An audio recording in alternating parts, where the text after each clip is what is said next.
Welcome to SPHX. I'm Daniel Valenzuela. The future of the Phoenix economy depends on one thing, talent, and our ability to attract, retain, and especially develop it. And the key is to develop it everywhere we can in our city. And one of the people doing it the very best in our community is Shrika Jackson from Future Stars Inc. Shrika, welcome to Thank the you show. for having me. Now, Future Stars, you founded Future Stars in 2008. You were Yes. the founder and CEO. Yes. Tell us what it is. Future Stars is a nonprofit that I started in April 2008 to help prepare our kids to go to college and also provide STEM workshops and internet safety awareness trainings. So the STEM workshops, which is called Hands-on STEMs, have grown over the last 3 years, where the program is now within 2 of our community centers in South Phoenix, where the kids are actually getting hands-on experience as far as making things from rubber band cars to solar cars and anything that helps them learn by doing with their hands.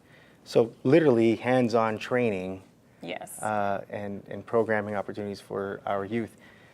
Now, I've heard you speak so many times, and you're always you're inspiring in what you're Thank you. doing and how you're doing it and why you're doing it.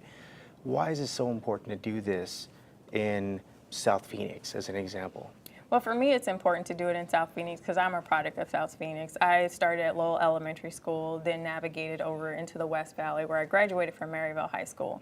And computers were shown to me in the 7th grade when Carl Hayden started their magnet program. And they came in and they showed us the computers that were going to be in the school and that we could apply to go to Carl Hayden. I fell in love with the computers, and they created a most wanted poster, and it was like, wanted for driving her huffy while intoxicated, reward was a food stamp. So that stuck with me. It was fun. It was a computer. So how can I do that? I wasn't able to go to Carl Hayden High School, but I went to Maryville High School that had a computer lab, and I was like, what can I do to get into that computer lab? Well, to do that, I had to sign up for the Center for Leadership magnet program that they had. And so I took that program for 4 years, and that's what led me to the U of A to major in management information systems. And now that graduating as the only African-American female in that degree back in 1999, I saw that the numbers haven't changed. So how can I affect that change? How can I get more little girls like me or little boys like me that can get into the STEM field? And I know I don't learn by reading books. I learn by hands-on. So that's why I developed the program, because I know there's more kids like that they get it. They just can't read it out of a book because of different learning disabilities or different things that may impact that. And some kids, they can get it. They just don't realize it's an opportunity open to them, right? Because you just mentioned,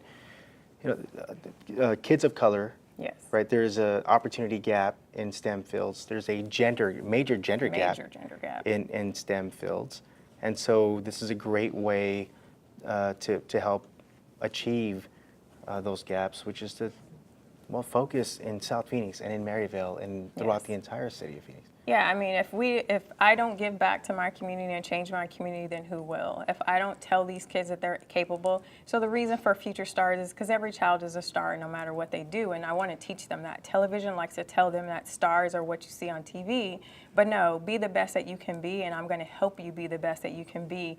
If it's a mechanic, because being a mechanic can make you $200,000 a year, most people don't know that.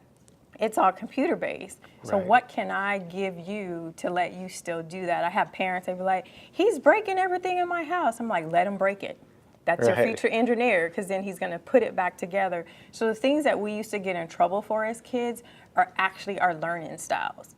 And encouraging parents to let that be okay, to know that you are creating something with him. If he's breaking it and he's fixing it, or she's breaking it and she's fixing it. I have one mom, I come home and there's all these science projects in my refrigerator. That's great, you have a future scientist. So changing the vocabulary that we use with our kids and that the parents use will change how our kids believe in themselves. I couldn't agree more. And just in previous conversations that we had, you talk about failing safely, the ability to fail safely. If you're one of our kids, right? There was a time when it was not okay to fail, and there's a lot of pressure out there in the world. Hearing you talk about it, especially as you become an adult, it's not okay.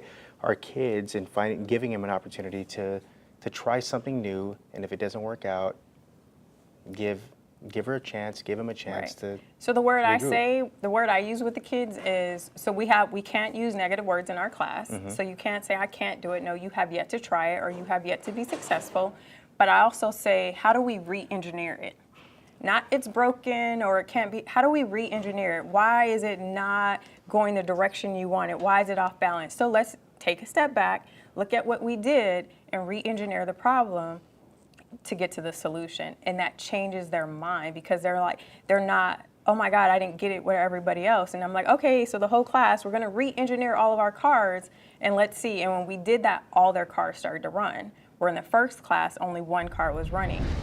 Changing the vocabulary, just how we talk to kids and the words we put in their head changes how they believe in themselves and what they do. That's incredible. Now, this is a nonprofit. Yes. People can help in many ways, whether they volunteer, they can contribute. Where do we learn more about it and how can we help? So the website is futurestarsaz.org. Email address is futurestarsaz@hotmail.com. You can also follow us on social media, LinkedIn, and as well as Instagram and Facebook are all Future Stars AZ. So on there's donate tabs. There's also volunteer tabs if you want to volunteer. The next program starts in September, and the website, you can go to phoenix.gov/parks and register under the ActiveNet registration for the Fay Gray Recreation Center, which is every other Thursday, or Mariel Smith Recreation Center, which is the first Saturday, and each session are 4 hours long.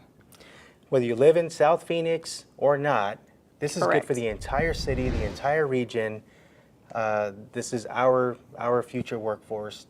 Shrika, thank you so much for what you're doing for our city. Thank you for and, having of course, me. the people. Of course. Thank you. Thank you. I'm Daniel Valenzuela. Thanks for watching SPHX.